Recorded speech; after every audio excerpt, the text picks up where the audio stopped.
The button is pushed.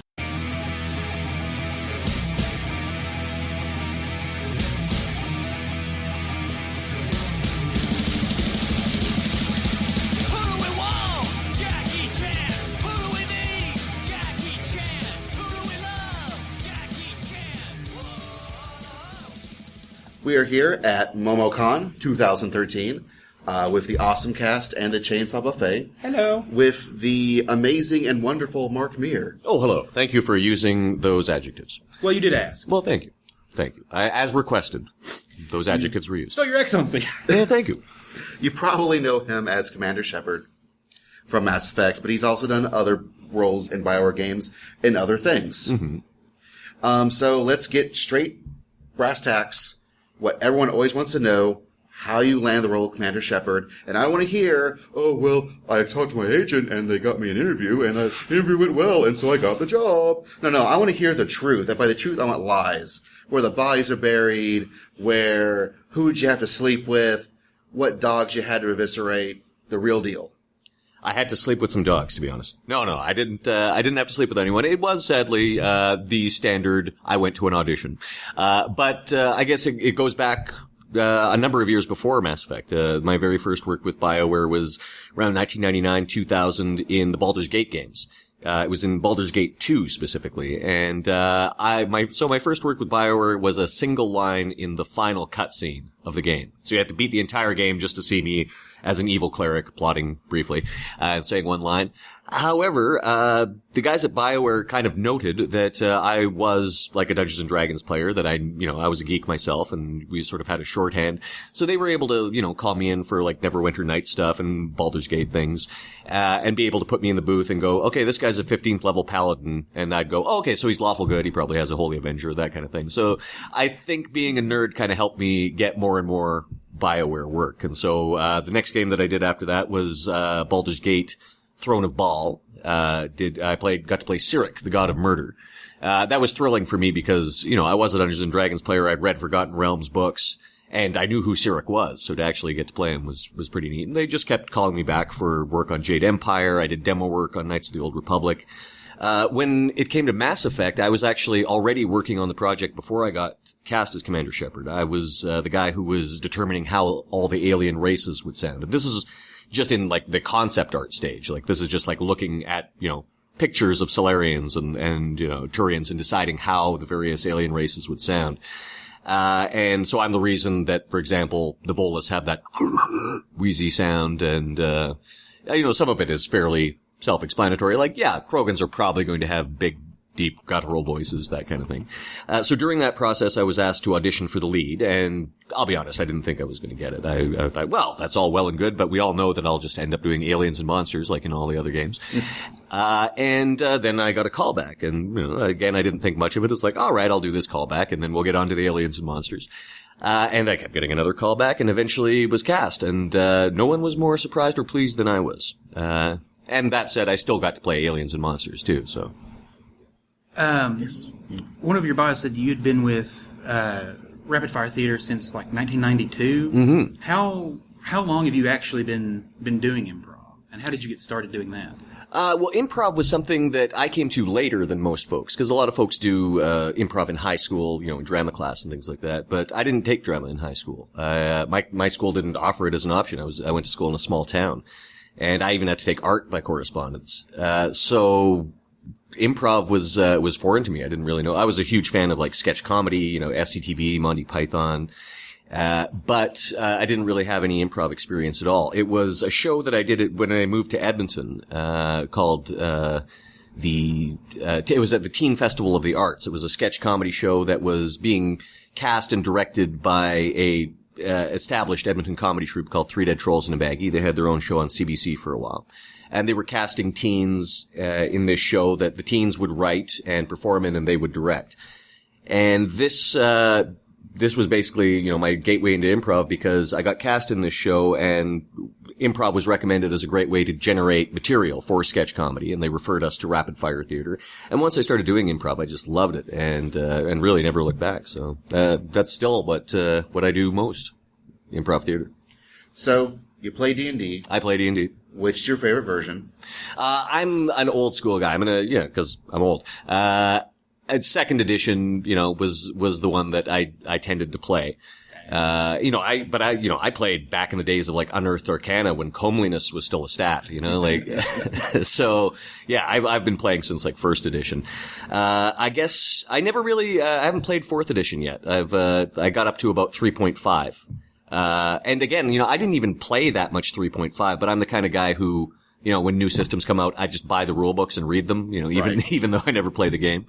So I haven't got into Pathfinder or fourth edition. I do hear rumors of, D&D fifth edition coming around the bend, so we will see. But for now, I read old 3.5 rule books.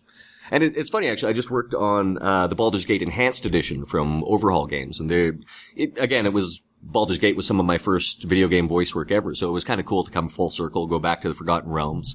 And in the latest, game, I play the new NPC character. He's a monk, Rasad in Bashir, and also Baloth, the Entertainer. He's a drow sorcerer and the main bad guy of the Black Pits, which is the new sort of gladiatorial module that's in the Enhanced Edition. So getting to go back to Dungeons and Dragons and play these guys again, and especially because Baldur's Gate does use second edition rules, like fighters still have percentile strength and that kind of thing. That's kind of like a trip down memory lane. I was reading that you had co-created the 3 long forms in improv: Giant Robot, The Herald of Galactus, and Improvised Dungeons and Dragons. Mm-hmm. And I was trying to find where it explained what those were. Could you explain any or all of those, especially Improvised Dungeons and Dragons, how that works? Oh, sure. Well, Giant Robot, first of all, that's a 2-man form that me and my friend Bill Minsky, he currently lives in Vancouver, that we developed. It was basically an improvised B-movie. We'd just start off. We wouldn't even know what kind of movie it was. We'd always just get the opening image of the film. And then we would improvise from there. And sometimes it would be like 20 minutes in before we realized, like, oh, this is a werewolf movie. Or it's like, oh, this is like, a small town where everybody's a cannibal movie. And again, the entire concept behind that was always movies that you'd see at a drive-in. So they tended to be like genre pieces and, fantasy, sci-fi, that kind of thing. The Herald of Galactus is a improvised superhero, comic book that me and my friend Chris Craddock created. And, Chris gets credit for the, hilarious name. If you know both improv and comic books, The Herald of Galactus is a funny title, trust me. And basically we get from the audience a new superhero that's never been seen before. We often ask people, like when you were younger, did you make up a superhero of your own? And so we'll get the name of, someone's childhood superhero that they, the comic that they made when they were a kid. And then we will show the entire career of that superhero. But the way that we do it is sort of not necessarily in linear order. It's as if you imagine that you had like a huge stack of comics with every published appearance of that superhero. And so the first one that you read might be one from the 70s, but then you read one from like the 1930s, the Golden Age comics, and then you're reading like the grim and gritty 80s period. And so you're jumping around in time. You're seeing that hero's history, but you're also, in a sense, seeing the history of comics, like in the 1950s when it's like Red Scare comics, and then back to the 40s where it's like all the villains are Nazis. And, yeah. So, it's lots of fun. We do that, quite often. We often do it at the Fringe Festival, Theater Festival in Edmonton. And then lastly, Improvised Dungeons and Dragons. Credit should be given to, the folks in Winnipeg, cause they actually are the first ones that I was aware of that, did improv Dungeons and Dragons.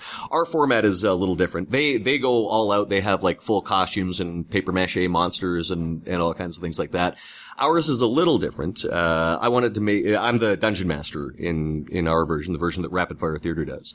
I wanted to make it as much like D&D as possible in that I'm the dungeon master, so I'm basically everyone that the players encounter. So I'm the monsters and, the bad guys, but I'm also like all the townspeople, the king that gives them their mission, their mentors, all that kind of stuff. But and so I'm in something fairly neutral, just like a black robe. But the players are in full costume with all their weapons, all their equipment, all their magic items, that kind of thing. Oh, wow. So yeah, when the wizard is like reading scrolls, he's got to rip up his scroll because it doesn't work anymore. And they have to, they are in Dungeons and Dragons rules. So it's like once the wizard casts a spell, it's like, okay, we got to camp for a night so I can relearn all my spells. And we actually went to the trouble of, I had all the players over for beers to my house one night, and we actually rolled up their characters, and just by happenstance, it managed to work out so perfectly. Like, the wizard actually rolled a 6 strength and a 6 constitution, and the fighter rolled a really low wisdom, and and he plays it to the hilt because he's kind of the leader he has great stats except like a wisdom of about 7 or 8, so he just always charges in through doors without checking for traps and always gets turned to stone or something like that. And yeah, so it's a really fun format to do. It's essentially playing Dungeons and Dragons on stage for a paying audience. The dream. Yes. So now Mass Effect 3 is wrapped up. Mm-hmm. They even did the final Citadel DLC. And everything. Final DLC just came out this week. And I know they're working on something else for Mass Effect. What would you like to see BioWare? Where would you like to see BioWare take Mass Effect? Well, that's the thing. Like, they could take it in almost any direction. It's one of the most fleshed out and fully realized fictional universes that's shown up recently. And they've done so much work into the backstory of the universe, the various alien races and planets and the history. So they could literally take it anywhere. I mean, we could see a prequel game that's like a First Contact war game. You could go, if you wanted to, you could go thousands of years later. You could go, you could do things that are happening during the Reaper War. The sky's the limit, really. You could do almost, it's like saying, well, what do you want to see for the next Star Wars movie? It's like, you could go anywhere, really. Old Republic, you could do, the storylines that have been explored in the novels. Yeah, it's pretty wide open as far as where they could go. I think they should explore the character of Shepard much more. And no, I do know that, and I'm not giving anything away because they have stated the Shepard trilogy is over. Shepard's story is complete. But again, it's such a fully realized universe that, there's a lot of stories left to be told. Do you play as male Shep or fem Shep? I do play as male Shep. Because I'm a nerd myself, so like getting to be the main character in a video game is, how can I not play as myself? That said, of course, Jennifer Hale's work is fantastic, and I was a fan of hers even before I got this gig, because I watch a lot of superhero cartoons, and of course she's a very prolific voice actor, done a lot of work for the old DC Universe cartoons, and now on Avengers: Earth's Mightiest Heroes. So yeah, it's quite an honor, actually, to get to be the other half of Jennifer Hale. I've heard that you are an action figure collector, or at least were. I am. I still am. Yeah. I customize as well. Holy crap. Damn you for doing it all. What can I say? Making the rest of us look bad. What do you collect, principally? Mostly superhero stuff. But I don't really discriminate between Marvel and DC. I've never really played favorites. It's like, if it's superheroes, it's good. Yeah, I'll read it. So yeah, large Marvel collection, large DC collection, a lot of horror stuff as well. Lord of the Rings, but specifically bad guys. I should mention, even in the superhero stuff, I do tend to gravitate towards the villains. As God intended. As God intended, yes. Yeah, so, Doctor Doom, Bizarro, Black Adam, these are the guys that I like. So, say the Reaper threat invades Momocon. Mm-hmm.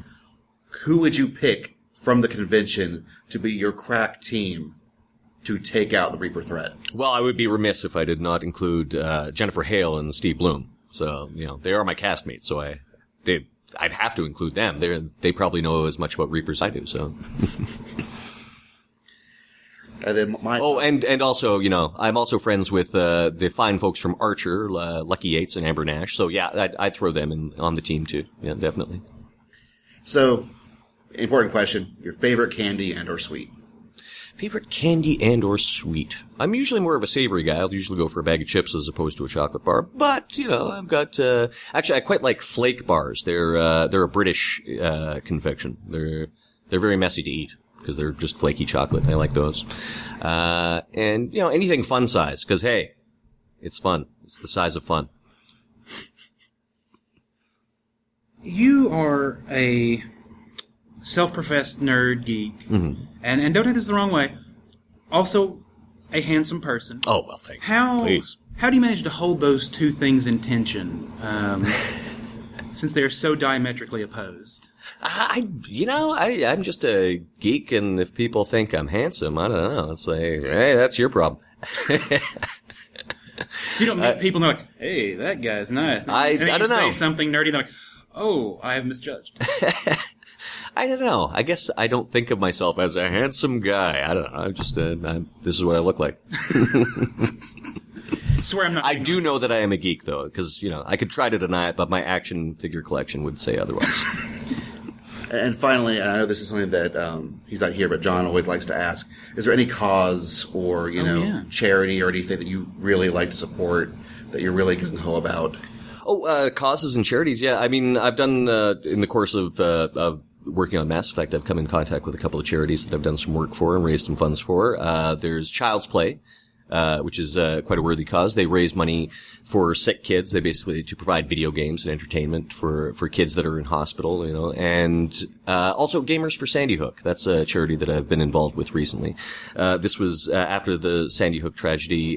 Basically, some gamers just came forward to try to raise some money for the families for a possible memorial. And again, it was, the whole purpose of it wasn't to, combat this idea that, video games cause violence or anything. No, their whole purpose was just to try to help if they could. And, I understand they just recently, reached their goal of $5,000, and they've moved beyond that actually. And, I'm not the only person that's, from the video game industry that's, thrown their support behind this. Elias Tufexis, as well, Sam Hulick, Gwendolyn Yo, and there was quite a number of people. They're gamersforsandyhook.org, I believe, is their website. Well, thank you very much for talking with us. Not at all, my pleasure. It's been an absolute pleasure. Oh yeah. And thanks, and hope the rest of the con is even more amazing. Thank you. I've been enjoying myself so far. I don't know how it's going to top this, but hopefully you're able to pull it off. I mean, yeah, obviously this is the high point. Everything Well, else yes. is downhill. Yeah, Maybe the rest of your life. Who knows? We should have saved this for the end. We really should have. Deathbed interview is really what it should have been. We apologize. That's our fault. That's all right. That's all right. It's we're my own assholes. fault. It's my own fault for agreeing to this. You're Canadian and you're nice. It's ingrained in you. Was it? Thank you. And thank you, gentlemen. Doom doo doo doo doo doo doom doo doo doo doo doo doom doo doo doo doo doo doo doom. Do do do do do do do do do do do do do do do do do. Chainsaw, what a fang! Chainsaw, chainsaw, chainsaw, what a fang! Chainsaw, what a fang! Chainsaw, saw, fang, fang, fang, fang, fang, fang.